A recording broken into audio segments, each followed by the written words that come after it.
ऋषियों के भीड़ में आए तो ऐसे ऐसे ऋषि उसमें हैं जो कई बार चतुर्युग देख चुके हैं।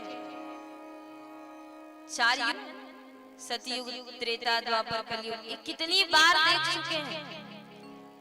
वो उठकर सूत जी, जिनकी आयु केवल 20 वर्ष है,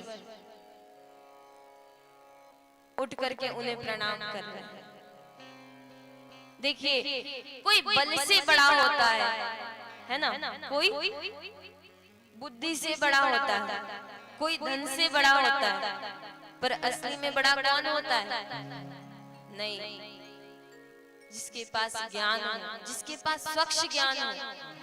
पढ़े लिखे बहुत होते हैं, पर जिनके पास संस्कार नहीं है, पढ़ा लिखा कोई काम नहीं। हम बहुत पढ़ लिख लिए और पढ़ लिख करके जब माता पिता बुजुर्ग हुए, उन्हें उठा करके वृद्धाश्रम में डाल दिए, तो ये पढ़ाई किसी काम का नहीं है भैया। पर वही एक मूर्ख बेटा जो 2 रोटी खाकर भी अपने माता पिता को साथ रखता है ना, तो वो बिना पढ़े लिखे भी बहुत बड़ा आदमी है।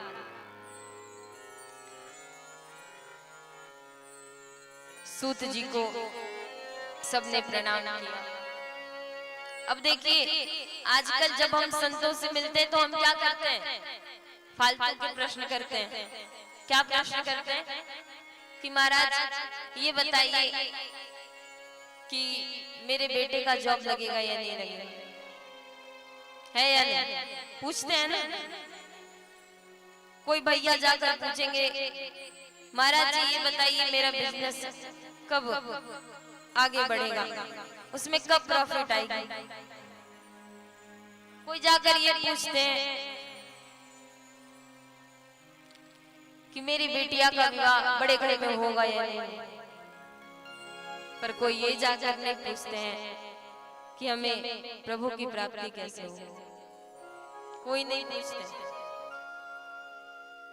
श्री भागवत जी में लिखा है कि संतों का क्षण और अन्न का कण कभी बर्बाद नहीं करना चाहिए।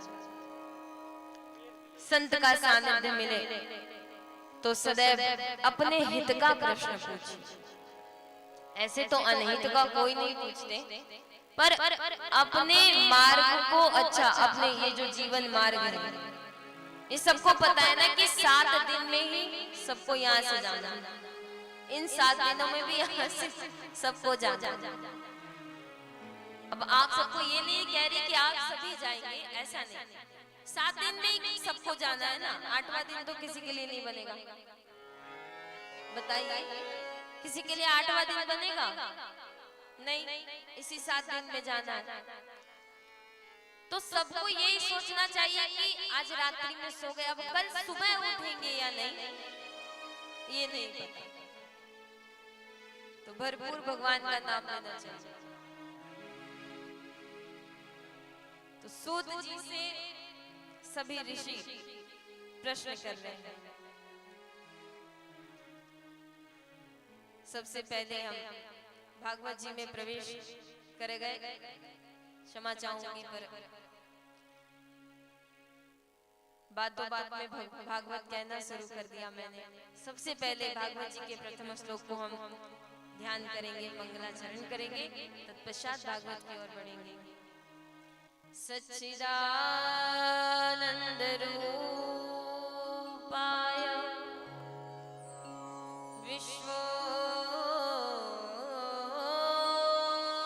विश्वोत्पत्त्यादि हेतवे तापत्रय विनाशाय श्री कृष्णाय वयं नमः। श्री कृष्णाय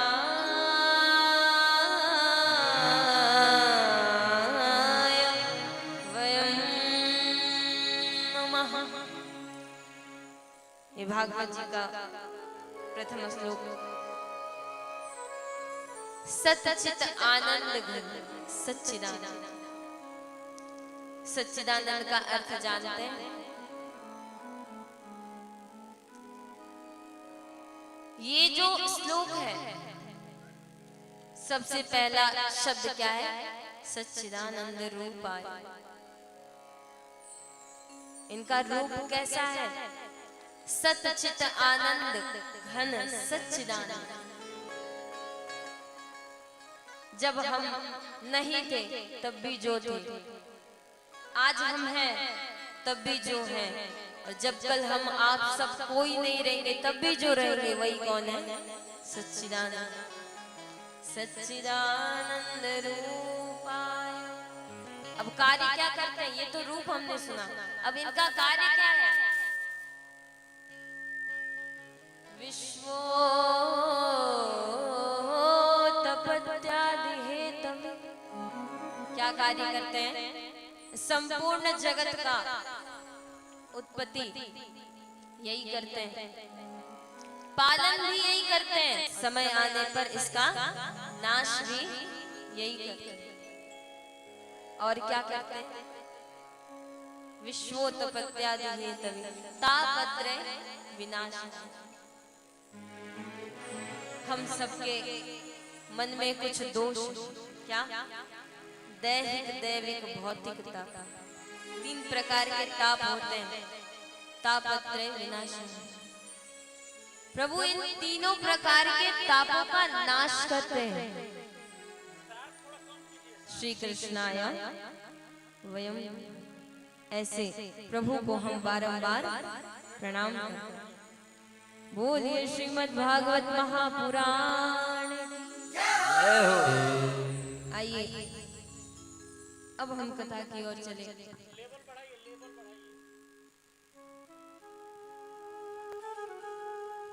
तो सूत जी से सभी ऋषि प्रश्न कर रहे हैं। क्या?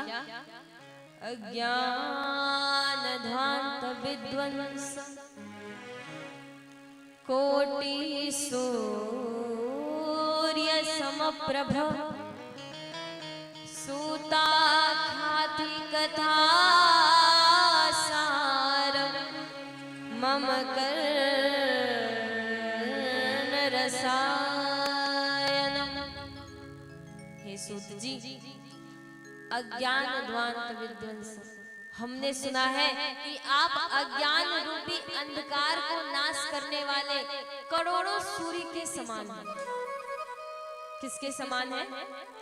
करोड़ों सूर्य के समान है। इसीलिए प्रभु आप हम पर कृपा करिए और कुछ ऐसा सुनाइए जो हमारे कानों को रसायन, अर्थात रसायन का मतलब दवा का कार्य करे। सूत जी ने कहा। सूत जी जब इस प्रश्न को सुनते हैं बहुत प्रसन्न हो, बहुत खुशी होती है उनके मन में। देखिए, संत का स्वभाव जो होता है ना, बहुत निर्मल होता है। संत कौन होता है पहले ये बताइए मुझे। हाँ, संत कौन होते हैं? जो धारण कर लेते, क्या वही संत? हाँ, नहीं। जो तपस्या कर रहे थे वही संत? नहीं। सब भी संत बन सकते हैं घर बैठे बैठे। क्या जो अपने माता पिता पत्नी पुत्र सबको छोड़ दिए, क्या वो संत है? नहीं। संत कौन होते हैं? जो अपने हित के अलावा सबका सोचे वही संत है ना। जो अपने अलावा सबका सोचे वही संत। तो इसी प्रकार जब सभी ऋषियों ने प्रश्न किया कि कुछ सुनाइए ऐसा जो हमारे कान को रसायन का काम, तो सूत जी बहुत प्रसन्न हो गए, बहुत खुशी हुई। सूत जी ने कहा कि मैं आप सबको श्रीमद् भागवत महापुराण सुनाने जा रहा हूं। आप सब ध्यान पूर्वक सुनिए।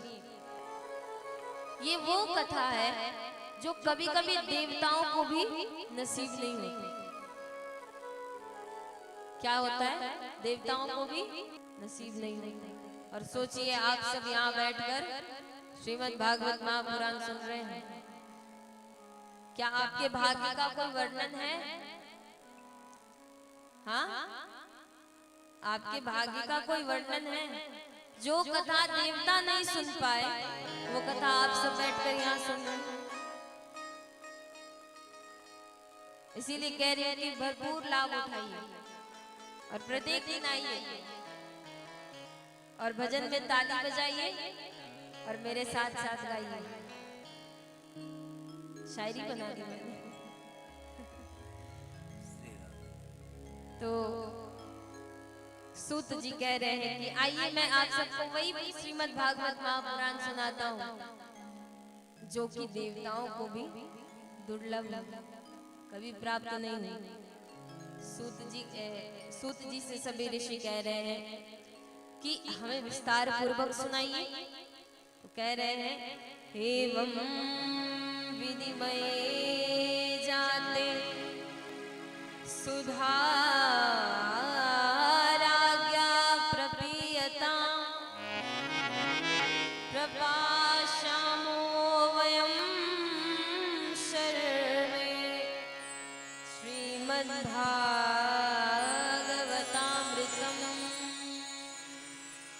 सूत जी कह रहे हैं कि जब सुखदेव मुनि राजा परीक्षित को श्रीमद् भागवत महापुराण सुनाने जा रहे थे ना, तो भागवत रूपी अमृत की वर्षा हो रही है। जब देवताओं को ये पता चली तो देवताओं के राजा इंद्र अमृत कलश लेकर दौड़ पड़े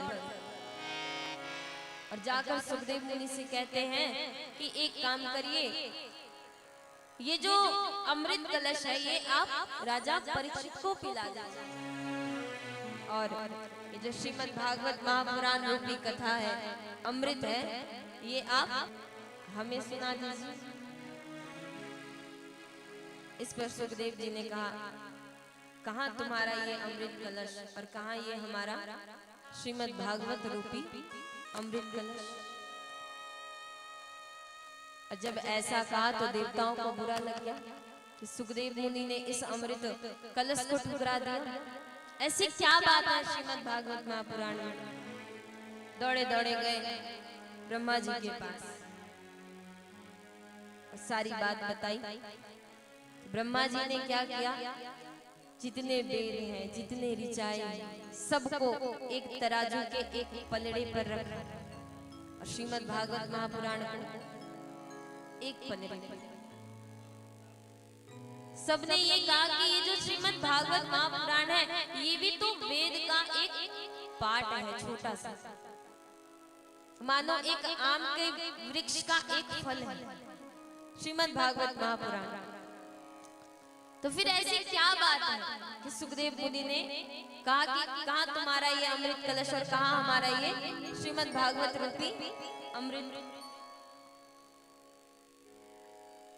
जब ब्रह्मा जी ने सारे वेदों को एक तरफ, सारे ग्रंथों को एक तरफ और श्रीमद् भागवत महापुराण को एक तरफ रख के जैसे ही उठाया, श्रीमद् भागवत महापुराण का पलरा हिला भी नहीं और सारे ग्रंथ के जो है सब ऊपर रह गए। तो आइए अब मैं आप सबको वही श्रीमद् भागवत महापुराण सुनाने जा रहे हैं। आप सब भी ध्यान से सुनिए। सूत जी कह रहे हैं कि एक बार नारद जी बहुत विचलित हो गए, बहुत दुखी होकर दौड़े दौड़े जा रहे। दौड़ते दौड़ते जब बद्रिका धाम में पहुंचे तो ब्रह्मा जी के 4 मानस पुत्र सनक, सनंदन, सनातन और सनत कुमार, ये चारों कुमारों ने नारद जी की इस अवस्था को देखकर उन्हें कहा कि नारद जी ठहरिए, आपकी ऐसी स्थिति, हमने तो सुना है कि जो आपका दर्शन कर ले यदि उसे कोई दुख हो, विपत हो तो वो दूर हो जाती है, फिर आप इस प्रकार क्यों दौड़े दौड़े जा रहे हैं, आपको क्या दिक्कत है? इस पर नारद जी कह रहे हैं, अहम तू पृथ्वीं यातो ज्ञातो सर्वोत्तमामिति पुष्करं च प्रयागं च काशीं गोदावरी तथा। नारद जी कह रहे हैं कि भैया मुझे लगा कि मृत्यु लोक पर जाकर एक बार मृत्यु लोक का दर्शन करना चाहिए। मैं वहां गया, वहां जाकर अलग अलग क्षेत्रों में, हरि क्षेत्र, कुरुक्षेत्र, हर प्रकार के हर अच्छे अच्छे जगह पर गया, पर कहीं भी मुझे शांति नहीं मिली। हर जगह कलयुग जो है वो अपनी भयावह स्थिति बनाकर रख रहा है। कैसी स्थिति है कलयुग की? तरुणी प्रभुतागे शयालको बुद्धिदायकः कन्या विक्रयेणो लोभाद दंपत्नीनां च कलकनम। कलयुग की क्या स्थिति है? घरों में बहू की चल रही है, साले सलाहकार बन गए हैं, और तो और धन के लोभ में आकर अपने कन्या का हम विक्रय, अपने कन्याओं को हम बेच रहे हैं धन के लोभ में। ऐसी भयावह स्थिति है इसकी, कलयुग की।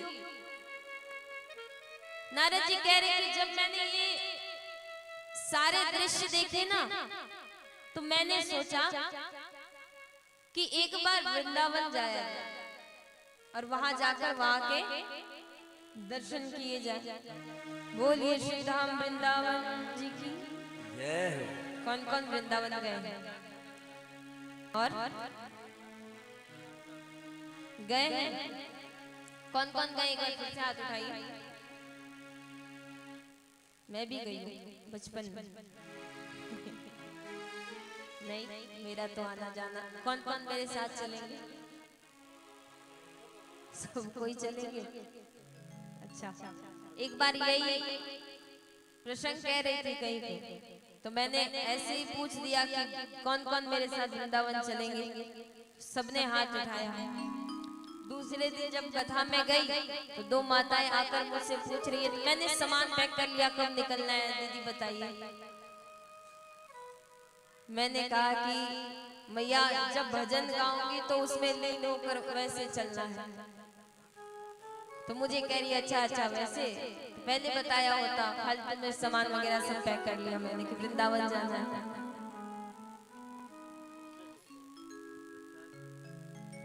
नारद जी कह रहे हैं कि मैंने यही सोचा कि वृंदावन जाएंगे। मैं गया हूं, पर जब वहां गया तो एक बहुत ही विचित्र दृश्य देखा। क्या दृश्य देखा? हर जगह घूम रहा था। घूमते घूमते जब मैं यमुना के तट पर पहुंचा तो वहां मैंने देखा कि एक युवती, कौन? एक युवती जोर जोर से विलाप कर रही थी, रो रही थी, और उनके दोनों जंघाओं पर दो वृद्ध पुरुष अचेत अवस्था में पड़े हुए। जब मैं ये दृश्य देखा तो मुझे बहुत इच्छा हुई कि उनके पास जाऊं, पर मैं नहीं गया। क्यों नहीं गया? मैं ये सोचा कि भैया कलयुग की स्थिति चल रही है और नारियों के फेरे में कौन ही पड़े। एक बार पड़ा तो कपी का रूप मिल गया, बंदर का रूप बनना पड़ा। इसीलिए दूर से मैं जब जाने लगा तो उन देवी ने मुझे आवाज लगाई कि हे नारद जी, कृपा करके इधर आइए और मेरे कष्टों को दूर कीजिए। नारद जी कहते कि जब उन्होंने मुझे बुलाया तो मैं उनके पास गया।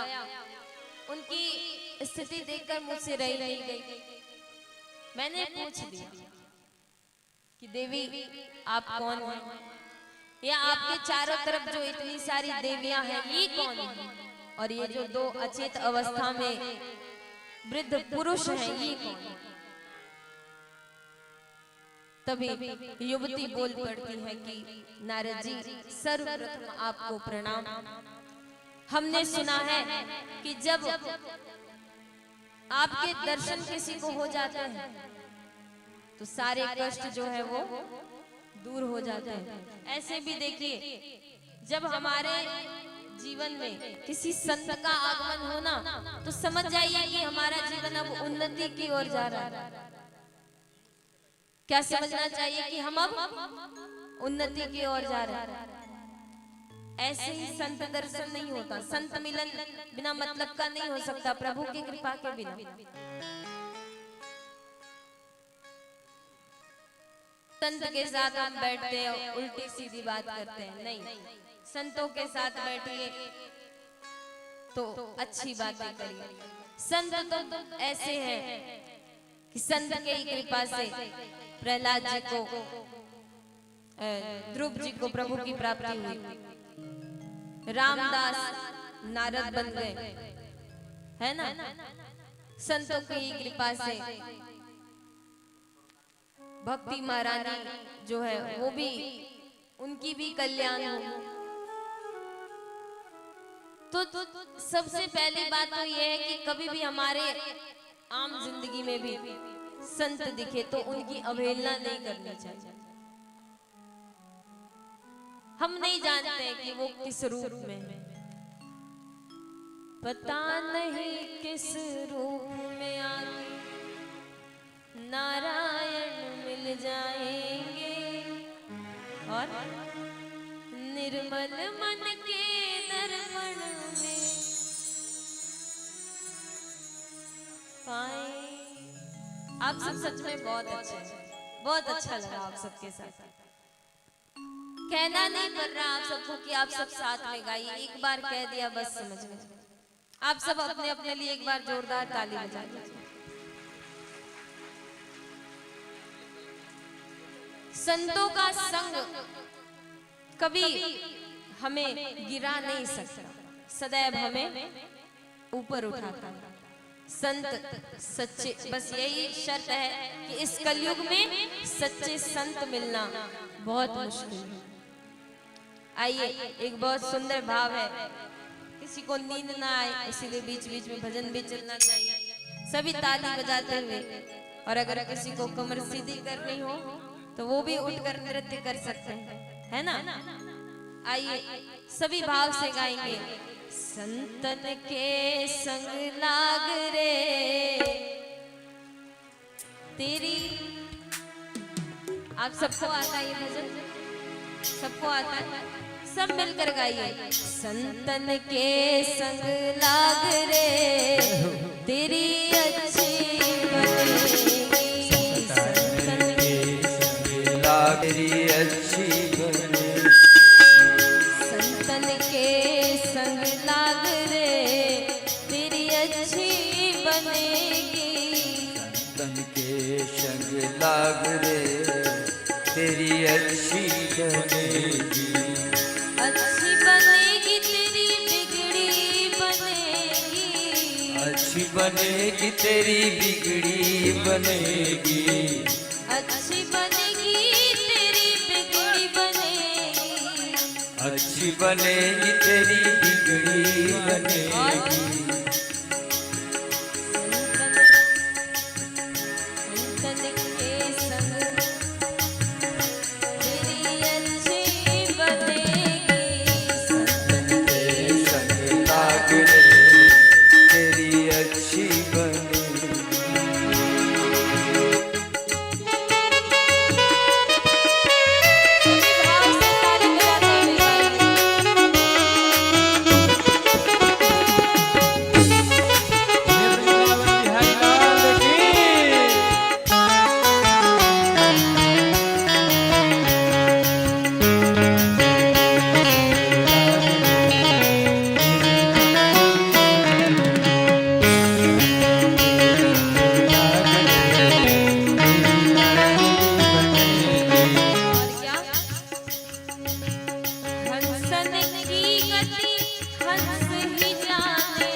हंसन की गति हंस ही जाने, हंसन की गति हंस ही जाने, हंसन की गति हंस ही जाने। देखिए अगर आप सबको इंटरेस्ट है तभी आप सब सुन रहे हैं, है ना? यही बात अगर जिसको इंटरेस्ट नहीं है उसको सुनाएंगे तो क्या कहेंगे? अरे ऐसे ही बोलते रहते हैं, इन लोगों को और काम ही क्या है, बस बोलना है। तो जो हंस रहता है वही हंस को पहचानता है। हीरे की पहचान सब नहीं करते। तो इसीलिए कितनी सुंदर लाइन लिखी हुई है, क्या जाने कोई कागरे, क्या जाने कोई काज रे, तेरी अच्छी बनेगी, क्या जाने कोई काज रे, तेरी अच्छी बनेगी।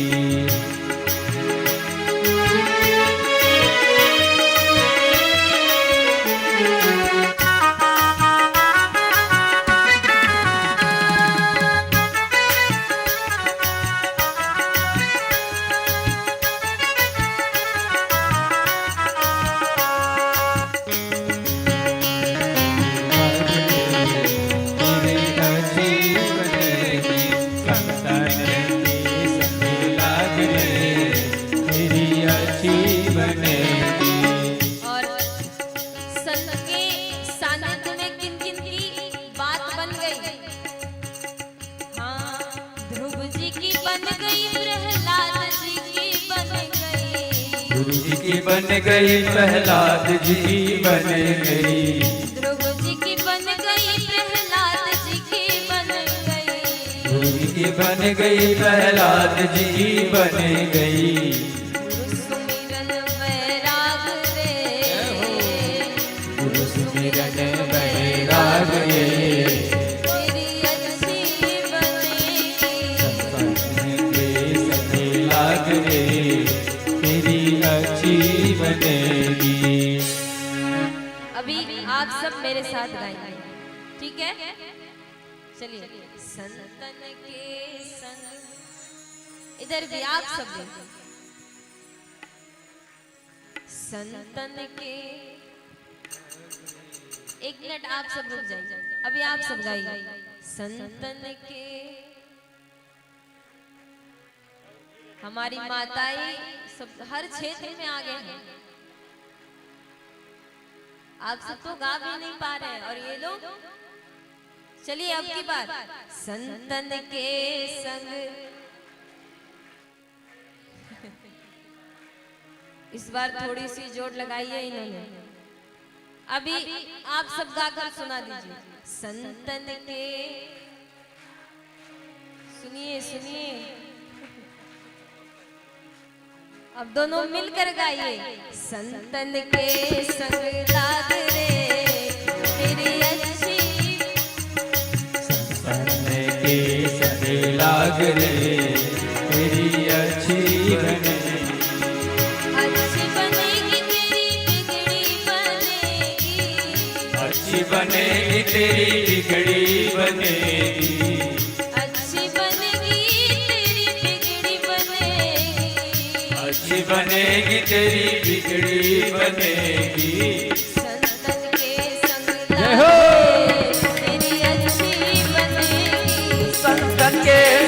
लाग रे, तेरी अच्छी बनेगी, संतन के संग लाग रे, तेरी अच्छी बनेगी, संतन के संग संतन लाग के रे, संग लाग रे, तेरी अच्छी बनेगी, अच्छी बनेगी तेरी अच्छी बनेगी, अच्छी बनेगी तेरी अच्छी बनेगी। संतन के,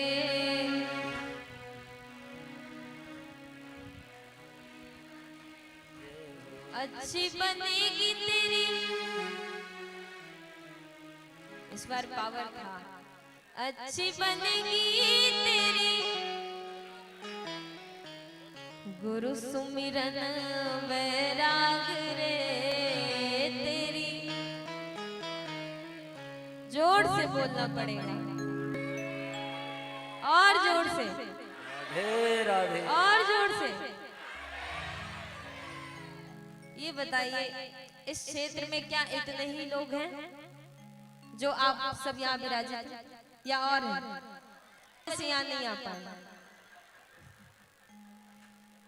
सही है ना? हैं? कोई आप सब देखिए, कोई कोई ऐसे होंगे जो कथा पंडाल के एकदम पास में रहते होंगे, आवाज उनके घर तक जा रही होगी, पर आ नहीं पाए, है या नहीं? हाँ, है ना? वो आ नहीं पाए। और आप सब इसमें कितने लोग ऐसे होंगे जिनका घर यहाँ से दूर होगा, फिर भी वो आकर यहाँ विराजित हैं।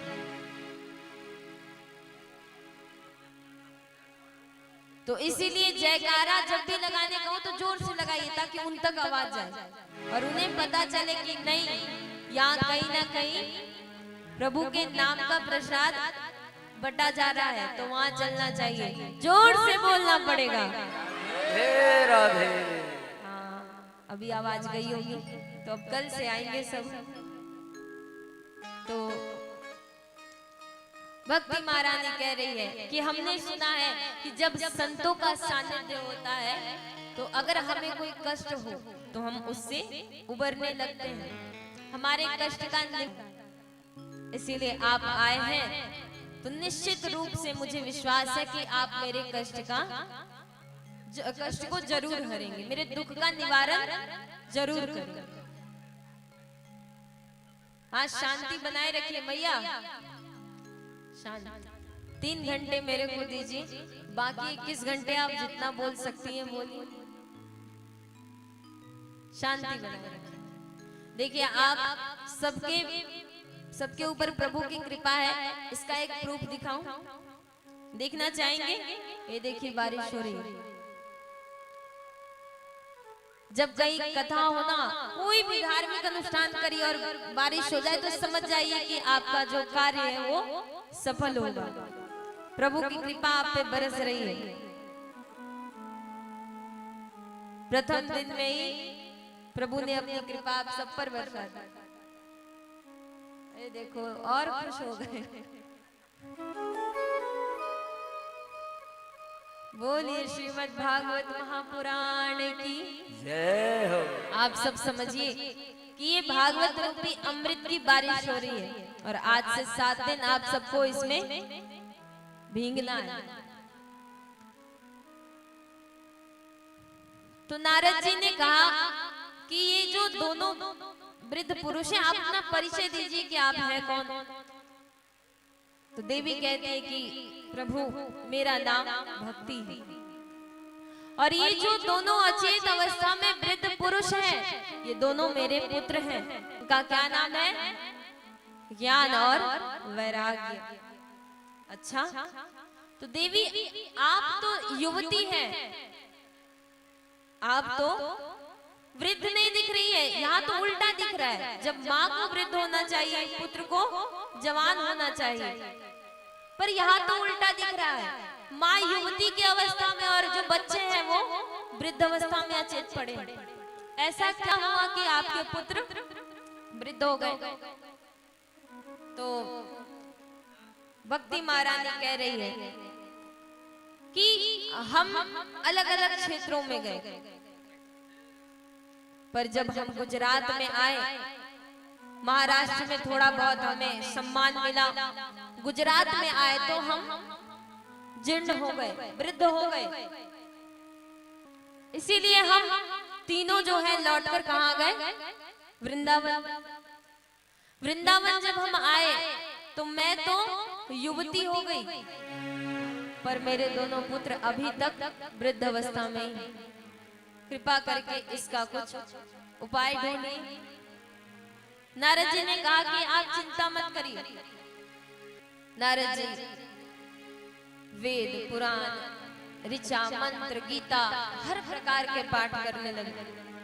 जब तक मंत्रों का उच्चारण होता तब तक दोनों उठकर बैठते, और जैसे ही मंत्र बंद होता वैसे ही दोनों वापस से अचेत अवस्था में आ जाते। तो नारद जी को अब लगा कि भैया ये क्या मैटर है, कुछ समझ ही नहीं आ रहा। गीता का पाठ मैंने किया फिर भी ये इन पर कोई असर नहीं है। तभी आकाशवाणी हुई कि नारद, ज्ञान वैराग्य को स्वस्थ करने के लिए तुम सत्कर्म करो। क्या क्या करो? क्या करो? सत्कर्म करो। और नारद जी अब ढूंढने लगते कि सत्कर्म क्या करे, क्या है सत्कर्म। सभी से पूछते हैं। कोई कहता है कि नाम संकीर्तन गाओ, कोई कहता है भजन गाओ, कोई कहता है गीता की पाठ करो। पर नारद जी तो ये सब कुछ पहले से करके बैठे हैं, इन सब का उन पर कोई असर नहीं। से पूछ रहे हैं कि इसलिए मैं परेशान हूँ, आप ही बताइए कि मुझे क्या करना चाहिए। चारों कुमारों ने कहा, नारद जी आप परेशान मत होइए। सत्कर्म करने का अर्थ है कि आप ज्ञान वैराग्य को श्रीमद् भागवत महापुराण सुनाइए। बोलिए श्रीमद् भागवत महापुराण की जय हो। श्रीमद् भागवत महापुराण सुनाइए। नारद जी ने कहा कि श्रीमद् भागवत महापुराण सुनाने से क्या उनकी ये जो वृद्ध अवस्था है वो मिटेगी? उन्होंने कहा कि अवश्य मिटेगी, कैसे नहीं मिटेगी। नारद जी कह रहे कि ये भागवत महापुराण कैसे उनकी वृद्ध अवस्था को मिटा सकती है, क्योंकि ये तो खुद एक वेद का छोटा सा पाठ है। कहे तो एक बड़े से आम के वृक्ष का एक छोटा सा आम है। चारों कुमारों ने कहा कि नारद जी आप सच कह रहे हैं, पर मुझे एक बात बताइए कि एक वृक्ष में बहुत सारे पार्ट होते हैं, है ना? जड़ होता है, तना होता है, पत्ते होते हैं, फूल होते हैं, फल होते हैं, पर क्या जो मिठास हमें फल दे सकता है, क्या वो मिठास हमें पत्ते दे सकते हैं? जड़, तने, फूल कोई नहीं। पर फल में भी श्रीमद् भागवत महापुराण कौन सा फल है? इसे हम बस पी सकते हैं। अच्छा, तो इसमें कोई छिलका तो होगा? नहीं, इसमें कोई छिलका नहीं है। तो कोई गुठली होगी? इसमें कोई गुठली नहीं है, कोई छिलका नहीं है, केवल इसे पीने योग्य ये फल है। नारद जी ने कहा तो कैसे हम श्रीमद् भागवत महापुराण सुनाएंगे? तो जिस प्रकार आप सबने मिलकर इतनी अच्छी श्रीमद् भागवत महापुराण सप्त दिवसीय ज्ञान गंगा यज्ञ का आयोजन किया, उसी प्रकार चारों कुमार और नारद जी मिलकर श्रीमद् भागवत महापुराण की तैयारी करते हैं। 4 आसन लगे, एक भक्ति मैया के लिए, 2 ज्ञान और वैराग्य के लिए और एक नारद जी के लिए।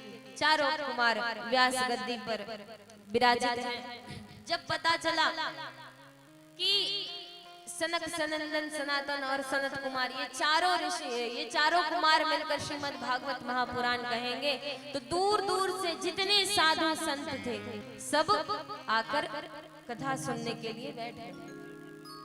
कथा प्रारंभ हुई। कथा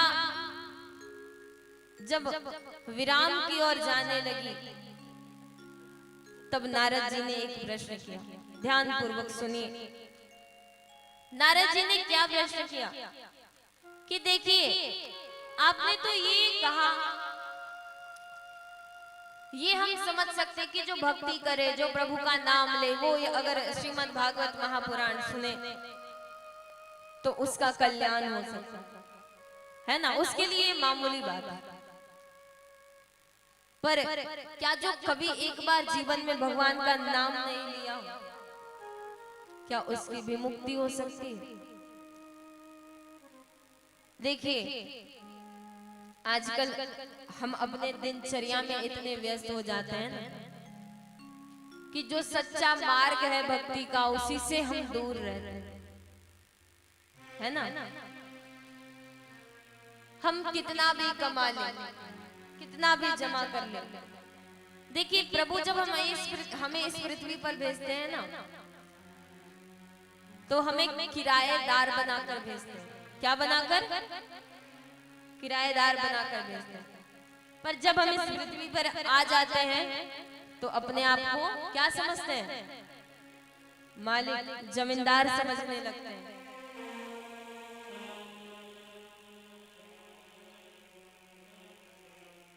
अपने आप को जमींदार मत समझिए। हम यही समझने लगते हैं कि जब धन आ जाता है ना, तो हम समझते हैं कि हम कुछ भी खरीद सकते हैं। हमारे पास धन है, हम कुछ भी खरीद सकते हैं। पर देखिए, जब तक प्रभु की इस पे एक बहुत सुंदर कहानी याद आई, धन का अभिमान।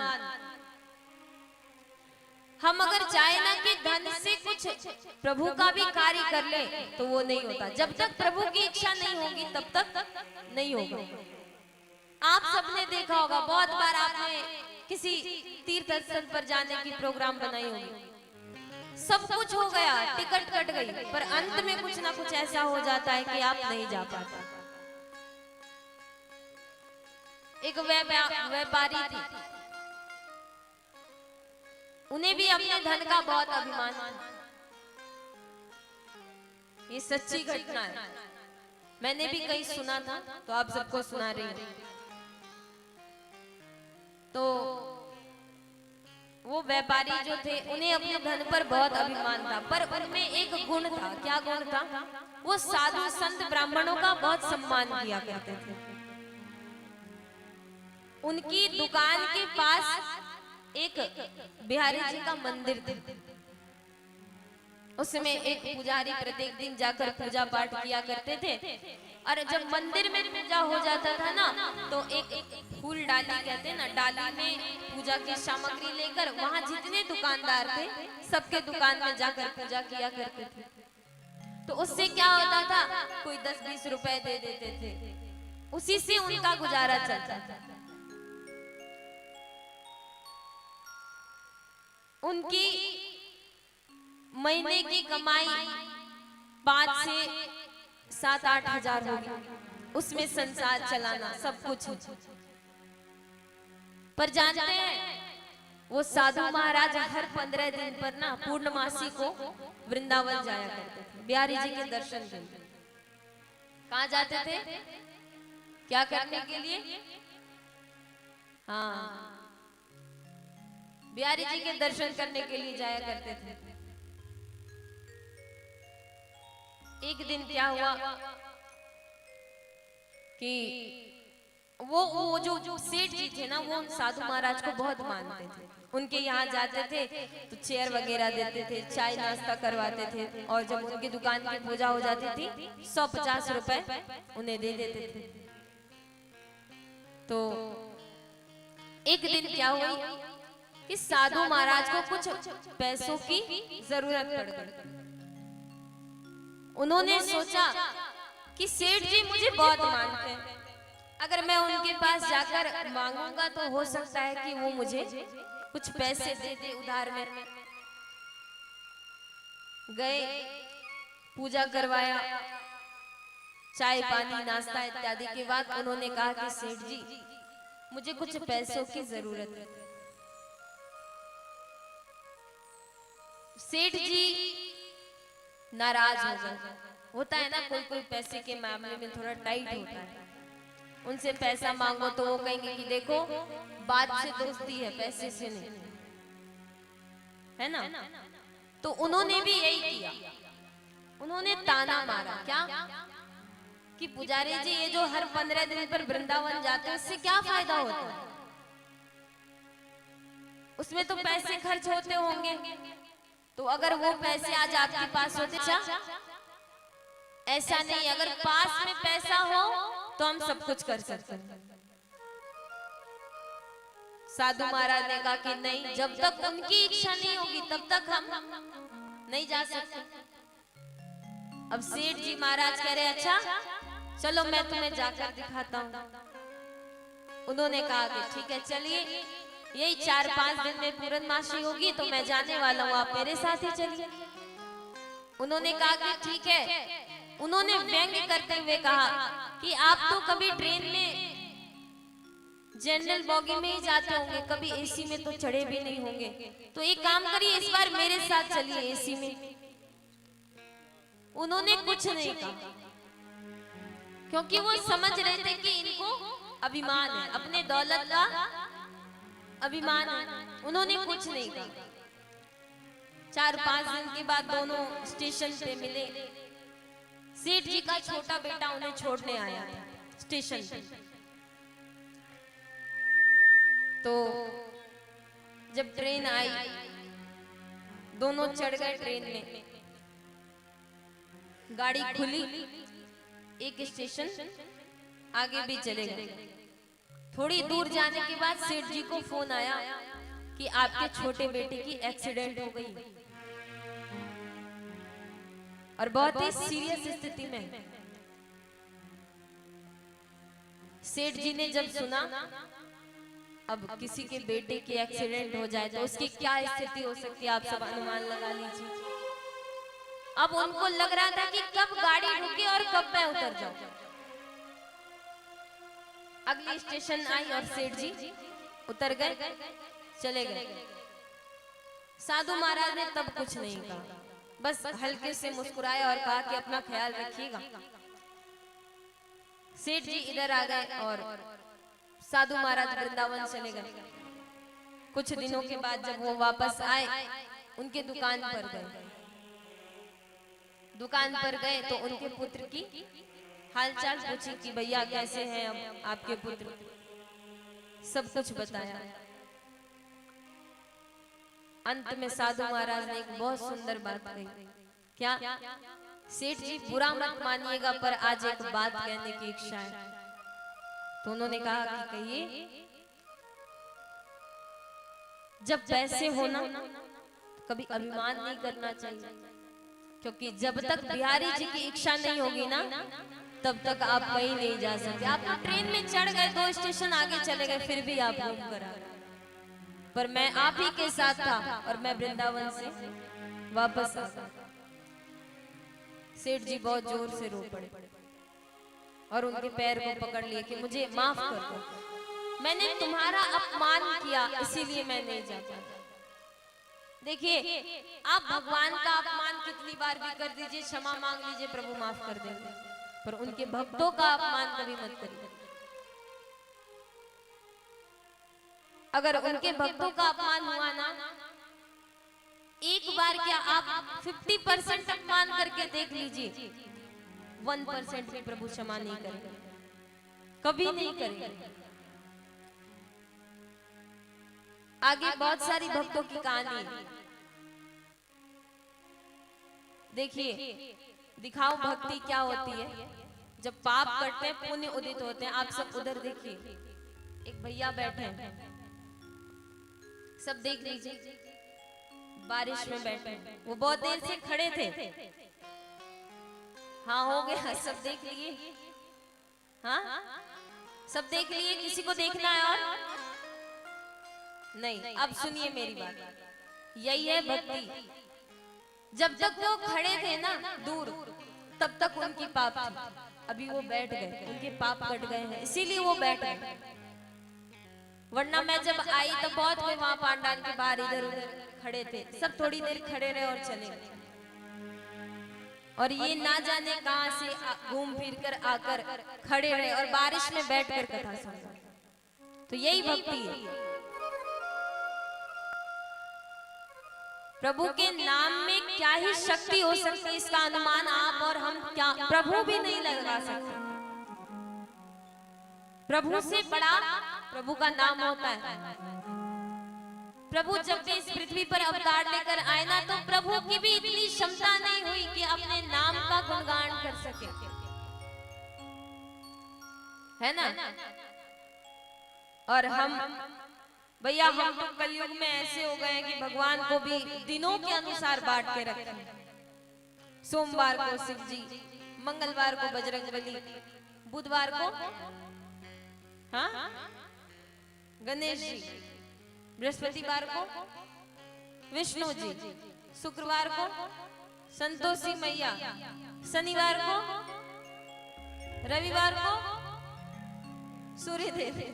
सबको अलग अलग दिन में बांट कर रखा, पर ये सब करने की कोई आवश्यकता नहीं है। केवल एक ही कार्य करिए, क्या? एक ही मन में बिठा लीजिए बात, हरि नाम नहीं तो जीना। प्रभु का नाम नहीं होगा तो हम कैसे जी लेंगे? बस यही भाव रख लीजिए मन में और सब मिलकर गाइए, हरि नाम नहीं तो जीना क्या, हरि नाम नहीं तो जीना क्या, हरि नाम नहीं तो जीना क्या, हरि नाम नहीं तो जीना क्या। अमृत है हरि नाम जगत में, अमृत है हरि नाम जगत में, अमृत है हरि नाम जगत में, अमृत है हरि नाम जगत में। इसे छोड़ विषय नित पीना क्या, हरि नाम नहीं तो जीना क्या, हरि नाम नहीं तो जीना क्या। बोलिए भगवत भगवान की। जय हो।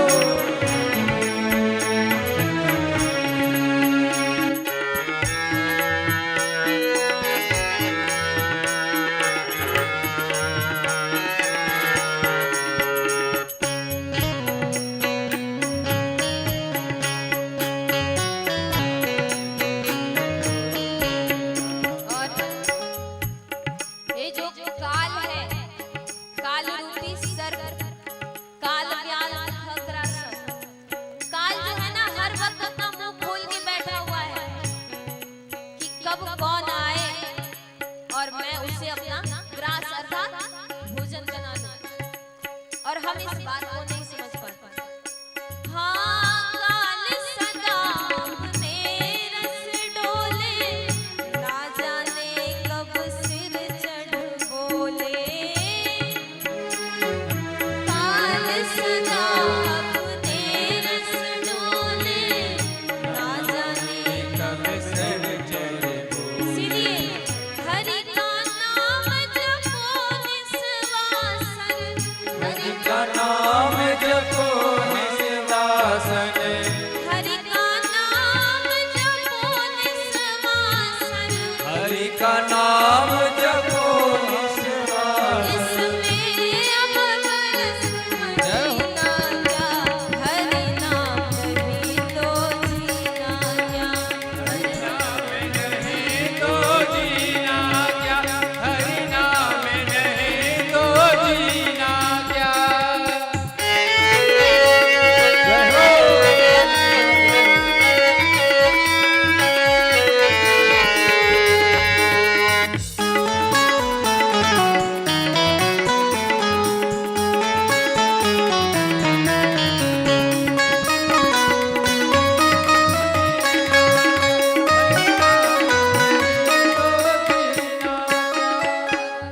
हम सबने क्या किया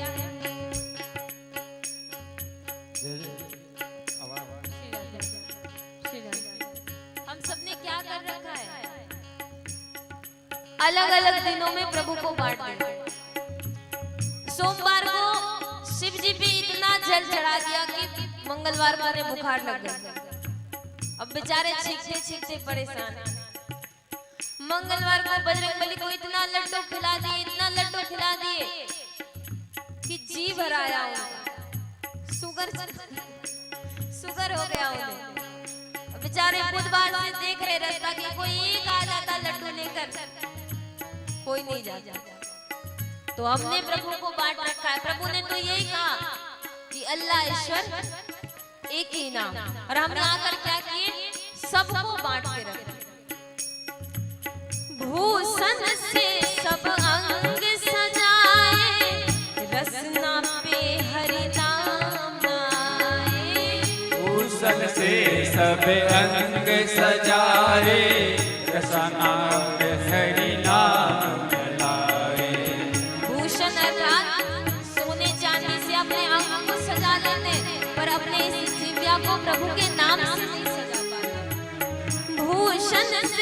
सब अंग सजाए, रसना पे हरि नाम नाए। भूषण से सब अंग सजाए, रसना पर हरि नाम और अंत में देह पड़ी रह जाए यहीं पर, देह पड़ी रह जाए यहीं पर, देह पड़ी रह जाए यहीं पर, देह पड़ी रह जाए यहीं पर। मेरे कुंडल और नगीना क्या, हरि नाम नहीं तो जीना क्या, हरि नाम नहीं तो जीना, हरि नाम नहीं तो जीना क्या, नाम नहीं तो जीना क्या।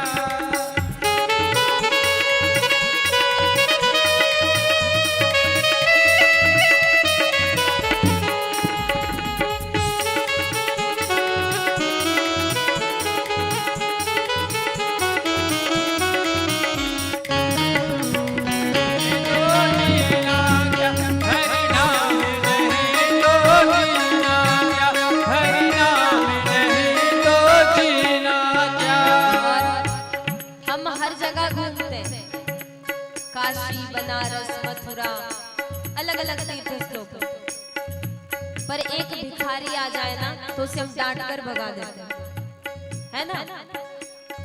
पर ये नहीं समझते कि कहीं जाने की जरूरत नहीं, किसी मंदिर में मत जाइए, अपने मन को एक मंदिर बना लीजिए। तीरथ है हरि नाम तुम्हारा, फिर क्यों फिरते मारा मारा। तीर्थ है हरि नाम तुम्हारा, फिर क्यों तीरथ मारा। तीरथ है हरि नाम तुम्हारा, फिर क्यों फिरते मारा मारा। तीर्थ है हरि नाम तुम्हारा, फिर क्यों तीरथ मारा। इसीलिए अंत समय हरि नाम नाए, अंत समय हरि नाम नाए, अंत समय हरि नाम नाए। अंत समय हरि नाम नाए। फिर काशी और मदीना क्या, हरि नाम राधे। तो जीना क्या, हरि नाम नहीं तो जीना क्या, हरि नाम नहीं तो जीना क्या। अभी आप सब क्या करेंगे, दोनों हाथों को ऊपर उठाकर ताली बजाते हुए मेरे साथ गाइए। हरि नाम नहीं, हरि। देखिए ताल से ताली मिलाइए और भाव के साथ झूमते हुए गाइए।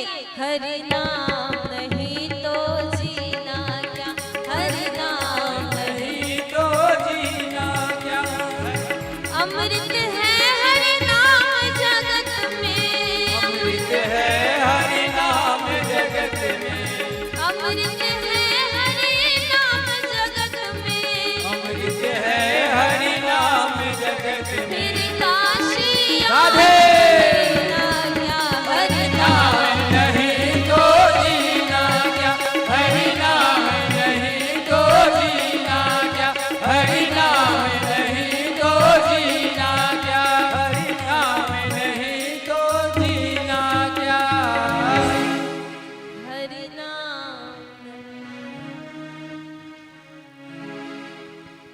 समझ गए ना, हरि नाम के बिना जीना नहीं है। जोर से बोलना पड़ेगा, और जोर से, और जोर से। तो नारद जी ने प्रश्न किया कि जो भक्ति भाव करते हैं उनको मुक्ति मिले, ये कोई बड़ी बात नहीं है। पर क्या जो पापी हैं, जिन्होंने कभी प्रभु का नाम भी नहीं लिया, मन में एक बार सोचा भी नहीं, क्या उनकी भी मुक्ति हो सकती है? तो चारों ऋषि कुमारों ने कहा कि नारद जी बहुत सुंदर प्रश्न करी है आपने, इसीलिए ध्यान से सुनिए एक बहुत सुंदर कथा सुनाने जा रहा हूं, आप सब भी ध्यान से सुनो। तुंगभद्रा तटे पूर्वं भूतप्तमुत्तमम्।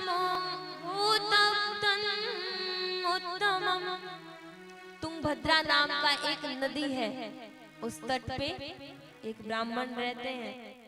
यत्र वर्णाः स्वधर्मेण सत्य सत्कर्म तत्परा, जो सदैव सत्कर्म किया करते हैं। तुंगभद्रा नदी के तट पर एक ब्राह्मण रहते हैं, उनका नाम क्या है? हाँ, क्या नाम है उनका? उनका नाम की कमी नहीं है, बहुत कुछ है। मैया इधर आप सब ध्यान दीजिए। अभी देखिए बारिश हो रही है, कहाँ भीगने जाएंगे? बैठिए, कथा नहीं सुना रही क्या? अच्छा, हाँ, अच्छा नहीं लग रहा? लग रहा है ना? तो कहाँ भी इधर भीगने जा रहे? इधर भीगिए, है ना? बस अब ज्यादा देर कथा नहीं है, मैं समझ रही हूँ रात्रि अधिक हो गई है, सबकी नींद की समय हो गई, मैं भी थकी हूँ। कल कथा विराम हुई रात्रि में और आप सबको सुनाने के लिए फिर वहीं से निकल पड़े। और कथा के जब शुरू हुआ ना, उसके 1 घंटे पहले हम आए, तो हम भी थके हुए, सब थके हुए, जितने भैया सब थके हुए, पर फिर भी आप सबको सुनाना है, इसीलिए हम सब लगे हुए हैं। तो अगर आप सब भी प्रेम दिखाइएगा ना, तो हमें और इच्छा होगी कि अच्छे से सुना, है ना? बस थोड़ी देर और कथा है, ध्यान से सुनो। तो उन्होंने कहा कि उनके पास किसी भी चीज की कमी नहीं है, बाग बगीचा, धन दौलत, अन्न धन दौलत, शौहरत, पशु, सब कुछ है, संपत्ति तो है, पर संपत्ति को भोगने वाला कोई नहीं। यहाँ तक कि उनके घर में जो वृक्ष है ना फल के, वो भी कभी फल नहीं देते। उनके पास एक गौ माता है, उन्हें भी कोई संतान नहीं है, बछड़ा नहीं है, बच्चा नहीं है। वो बहुत दुखी रहते हैं इस बात से। आप सब समझ ही सकते हैं कि ये जो समाज है, अगर किसी को संतान की प्राप्ति ना हो तो कितना मजाक बनाते हैं, पर आगे जाकर वही संतान दुख देते हैं तो खुद मजाक बनकर रह जाते हैं, है ना? तो उनकी एक ही पत्नी होती है सबकी। उनकी पत्नी का नाम है धुंधली। क्या नाम है? क्या नाम है? धुंधली। धुंधली जैसा नाम वैसा काम। धुंधली अपने पति के सामने ऐसे बनकर रहती जैसे, और जब पतिदेव कहीं बाहर चले जाते तो कभी उससे लड़ती, कभी उससे झगड़ती। तुम्हारे घर में क्या बना है? उसके घर की बात सुनकर उसको जाकर कहती, जानती हो आज उसने आलू की सब्जी बनाई है। तो उसका ये लक्षण था। आजकल हम जहाँ रहे ना, वहां पर भी 1-2 ऐसी होती है इधर उधर बात करने वाली। देखिए आप सब तो बहुत अच्छे, आप सबको नहीं कह रहे, जो नहीं आए उनको कह रहे। माताओं में ना ये कुछ लक्षण होते हैं, आप उन्हें कह दीजिए ना कि ये बात किसी को मत कहिएगा, देख लीजिएगा वो बात पूरे नगर में सबको पता होगा। इसका प्रोसेस क्या है बताऊं? कुछ ऐसी बात पतिदेव ने बताया, अब वो सुनकर शांत है, उदास है। दूसरे दिन उनकी बेस्ट फ्रेंड आई, अरे सखी क्या बात है, इतनी उदास दिख रही हो? कुछ नहीं, बस ऐसे। बताओ क्या बात है? अब बता दिया और उनसे कही कि किसी को बताना मत। अब वो उठी अपने बेस्ट फ्रेंड को बताए, तुम मत बताना किसी को। ये प्रोसेस चलते चलते पूरे गांव में खबर फैल गया, पर किसी को बताना मत, है ना? तो ये जो कुछ लक्षण थे ये धुंधली में थे। और जब पति देव आते तो धुंधली एकदम से रूप बदल लेती, खूब सेवा करती अपने पति देव की। धीरे धीरे समय बीता, सब धुंधली की मजाक उड़ाने लगे। कोई जाकर कहता कि अरे धुंधली, हमारे यहाँ बटुक ब्राह्मण जिमाए जाएंगे, आज तुम अपने पुत्र को भेज देना। अब धुंधली उनके मुंह की तरफ देखने लगती, उदास हो जाती। तब वो कहती, अरे हाँ मुझे तो याद आया, तुम्हें तो कोई संतान ही नहीं है। ऐसे कहकर सब उनका मजाक बनाता। एक दिन संध्या के वेला में जब आत्मदेव पूजा इत्यादि अपने कर्म को काम को करके वापस आए तो धुंधली उनसे लड़ने झगड़ने लगती है, रोने लगती है और कहती है कि देखिए ऐसी ऐसी बात है, सब मुझे ताने दिया करते हैं, आप कुछ करिए।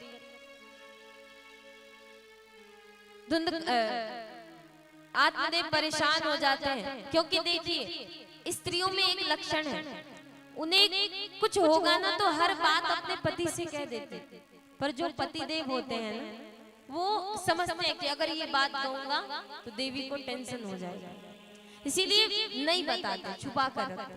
तो जितना अपमान सब लोग धुंधली की करते थे उतना ही अपमान सब आत्मदेव की भी करते थे। बहुत परेशान हो और परेशान होकर जंगल की ओर चले गए। एक वृक्ष के नीचे बैठकर रो रहे थे और अपने भाग्य पर बार बार प्रश्न उठा रहे थे कि हे प्रभु, किस कलम से मेरी भाग्य लिखी है तुमने, मुझे कोई संतान नहीं, मेरे पाप इतने हैं कि मेरे घर में जो फल फूल के वृक्ष हैं वो कभी फूल नहीं देते, कभी फल नहीं देते। मेरे घर में एक गौ माता है, आज तक उन्हें भी कोई बछड़ा या बछड़ी नहीं हुई। ऐसा क्यों?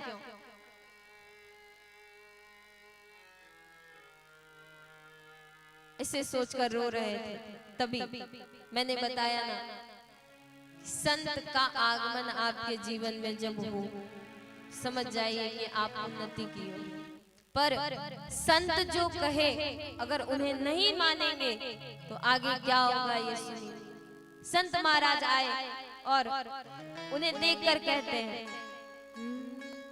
कथम रोदसी विप्र, आप क्यों रो रहे हैं? त्वां काते चिंतावली असि, वद त्वं सत्वरं महां, स्वस्य दुःखस्य कारणम्। आप क्यों रो रहे हैं? आपको देखकर ऐसा प्रतीत होता है कि आप एक विद्वान हैं। आप कौन हैं? अपना परिचय दे। तो आत्मदेव अपना परिचय दे रहे हैं, कह रहे हैं कि मेरा नाम आत्मदेव है, जाति से मैं ब्राह्मण हूं। तो आप रो क्यों रहे हैं? आप पर रोना शोभा नहीं देता, आप क्यों रो रहे हैं? आत्मदेव अपनी सारी जो दुख है उन्हें वो सुनाते हैं। देखिए संत महाराज उन्हें पहले ही सचेत कर रहे हैं। क्या?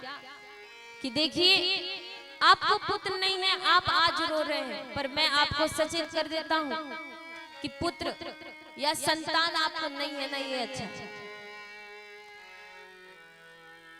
बहुत समझाते हैं कि जो है उसे रहने दीजिए, आपके भाग्य के रेखा को देखकर लग रहा है कि इस जन्म के अगले 7 जन्म तक आपको संतान की प्राप्ति नहीं। पर वो रोने लगे, संत महाराज के चरणों में बैठकर सर पटक पटक के रोने लगे कि अगर आपने कोई उपाय नहीं बताई तो मैं यहीं पे अपने प्राण त्याग दूंगा।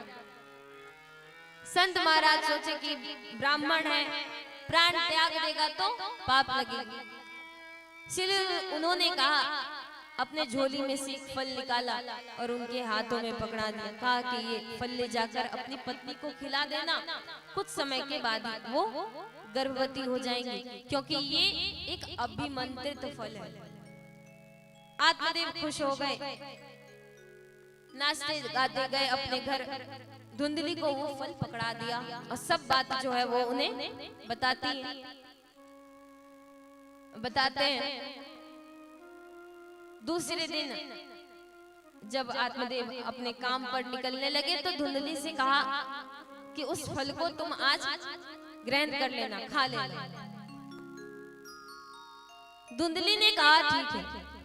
पर जब आत्मदेव चले गए तो धुंधली बैठकर ये सोच रही है कि ये तो है कि मुझे कोई संतान नहीं है, पर मैंने सुना है कि एक गर्भवती स्त्री को बहुत कष्ट होता है। जब उसे प्रसव पीड़ा होती है तो कितनी स्त्रियों की मृत्यु हो जाती है। यहाँ तक कि मैंने ये सुना है कि सुखदेव जी अपने माता के गर्भ में 12 वर्ष ठहर गए थे। कितने वर्ष? 12 वर्ष ठहर गए थे।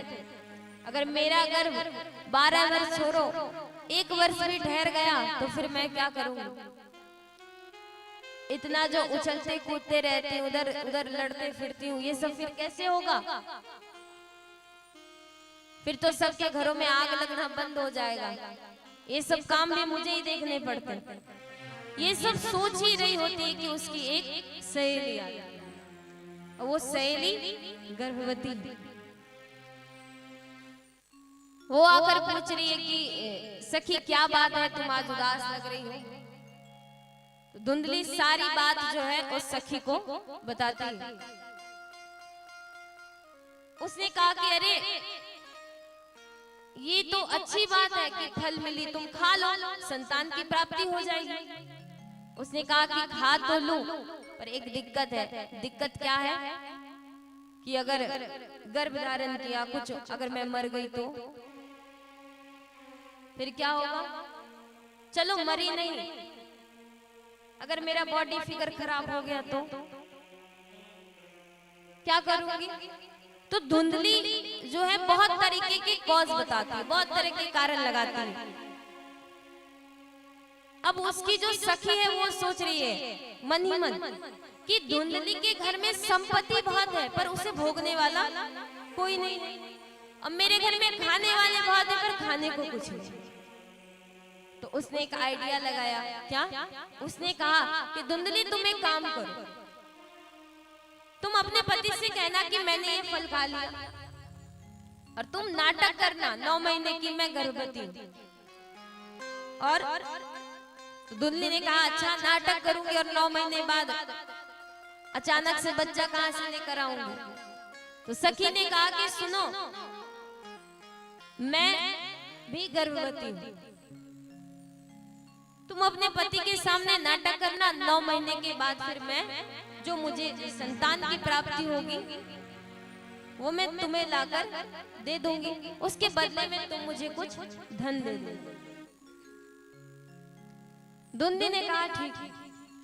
समय बीता, वो नाटक करने लगी। अच्छा, अब वो जो फल है, धुंधली सोचती कि साधु महाराज ने सही कहा था या गलत, इसे हम कैसे पैर करें? उसने क्या किया, जो गौ माता थी ना वो फल उसे खिला दिया। वो अभिमंत्रित फल था। गौ माता भी गर्भवती हुई। 9 महीने के बाद जब उसकी सखी को संतान की प्राप्ति हुई, उसने लाकर वो संतान जो है धुंधली को दे दिया। धुंधली ने कुछ धन उसे दे दिया। आत्मदेव को पता चला कि मुझे पुत्र की प्राप्ति हुई है, मुझे पुत्र रत्न की